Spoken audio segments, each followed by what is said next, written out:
आज हम लोग भारत की वनस्पति के बारे में एक रिवीजन करेंगे, यानी कि भारत की वनस्पति के संदर्भ में कैसे-कैसे प्रश्न आते हैं और हम लोग इसमें क्या-क्या चीज़ हमें जानना चाहिए। देखो क्या है कि जैसे आपने देखा होगा कि जैसे यदि भारत की जलवायु के बारे में बात किया जाए, तो भारत की जलवायु में भारी विविधता पाई जाती है।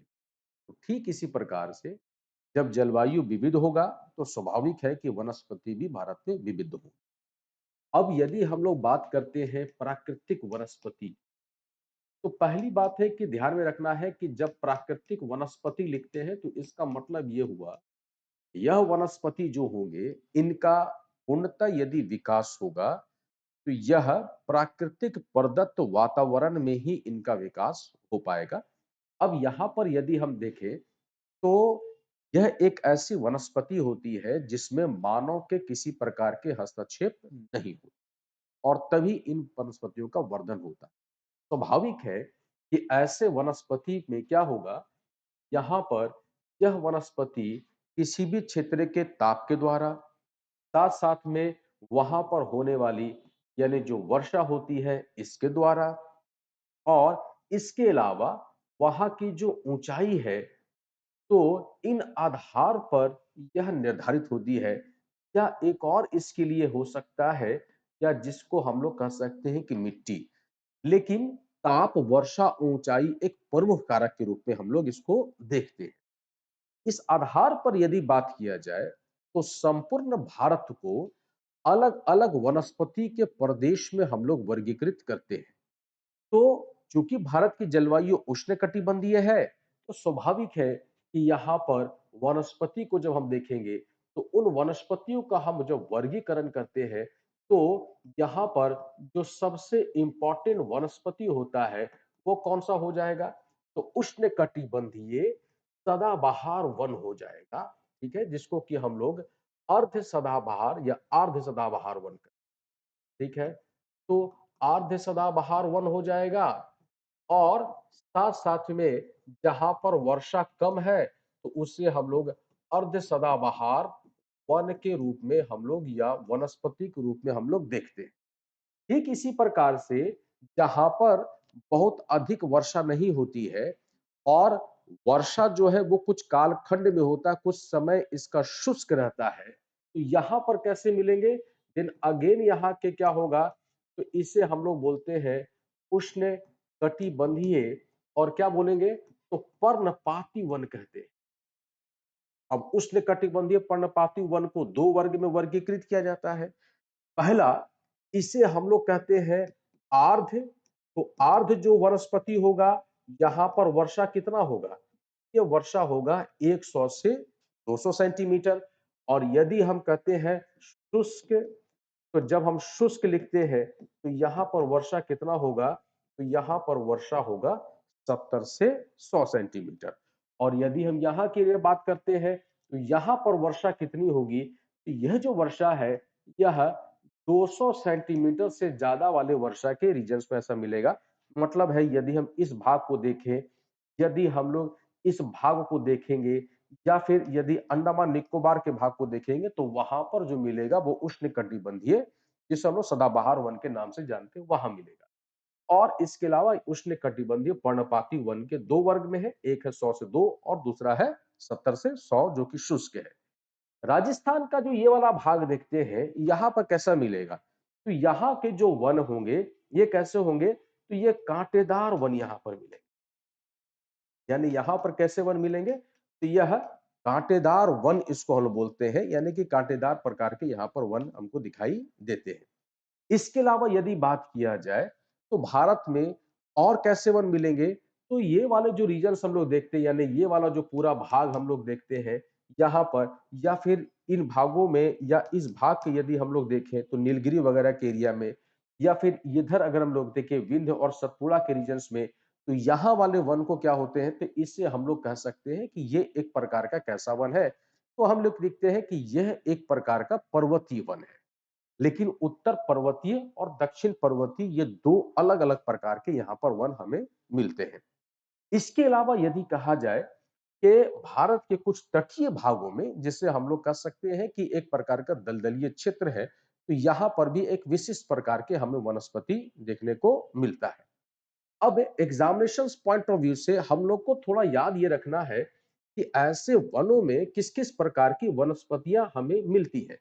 तो जब हम लिखते हैं उष्णकटिबंधीय सदाबहार वन, तो यहाँ की जो वनस्पति में यदि देखा जाए रोजवुड, एमी, एबोनी और महोगनी मिलते हैं, जो कि उष्णकटिबंधीय सदाबहार वने मिलते हैं, जो कि पूर्णतः आर्द्र है।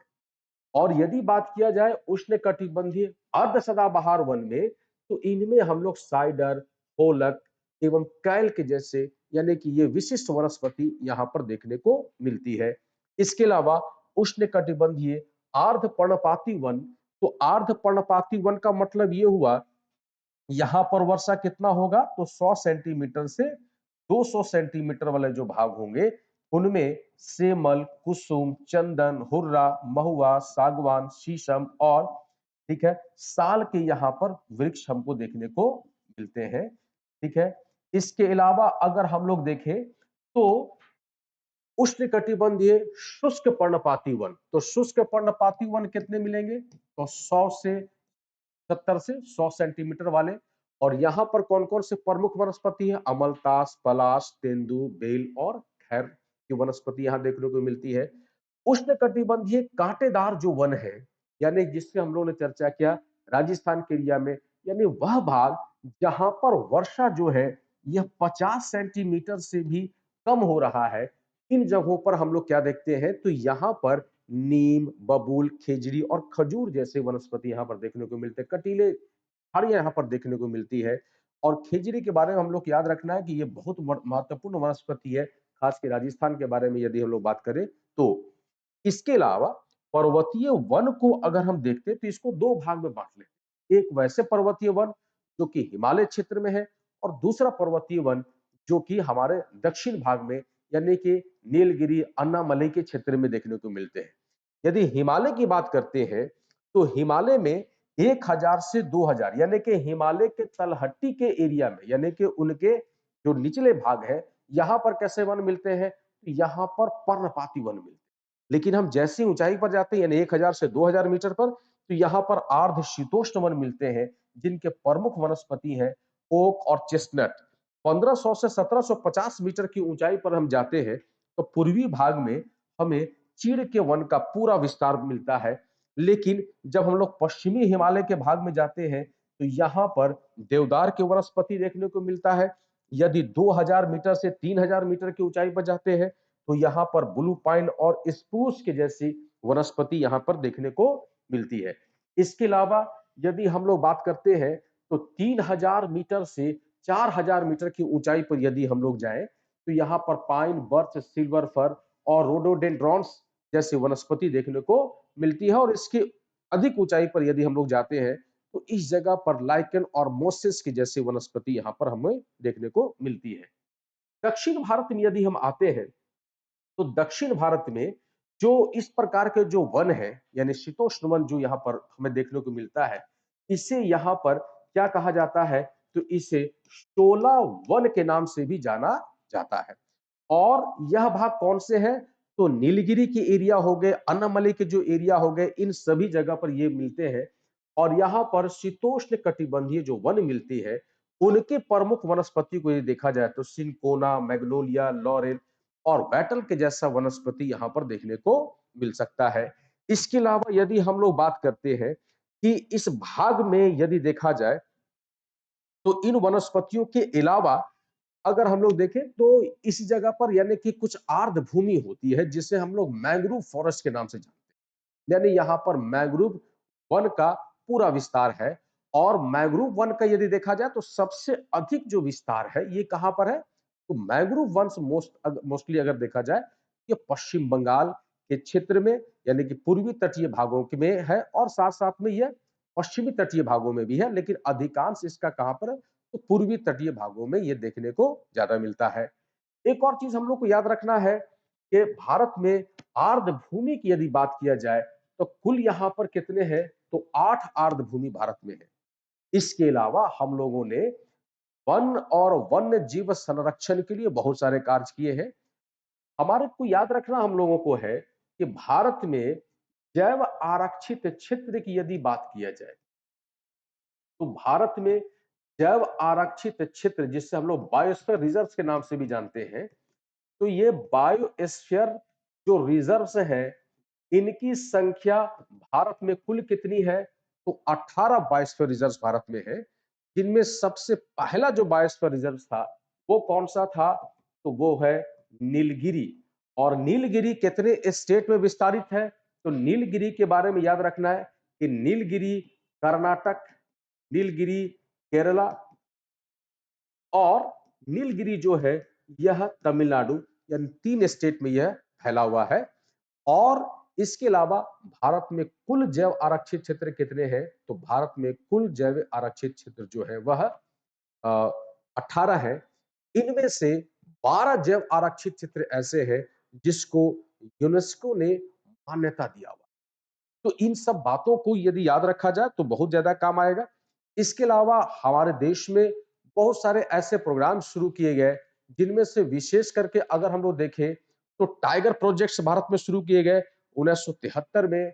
इसी तरह से हम लोग अगर देख सकते हैं तो प्रोजेक्ट एलिफेंट शुरू किए गए, क्लियर, और ये शुरू किए गए 1992 में। तो ये सब चीजों को हम लोग थोड़ा सा याद रखना है। इसके अलावा यदि हम लोग देखें तो भारत में वन संरक्षण से संबंधित बहुत सारे प्रोजेक्ट्स बनाए गए हैं, जिसमें हम लोग विशेष करके यदि हम लोग देखें तो जैसे हमारे यहाँ पर सोशल फॉरेस्ट्री शुरू किया गया है, ताकि हम लोग के यहाँ पर जो वन अपरोपण है उसको कम किया जाए। तो ऐसे जो भी आंकड़े हैं, यदि इनको पढ़ा जाए तो हम लोग जो वनस्पति से रिलेटेड जो प्रश्न आते हैं, ऐसे प्रश्नों को हम लोग बना सकते हैं। धन्यवाद।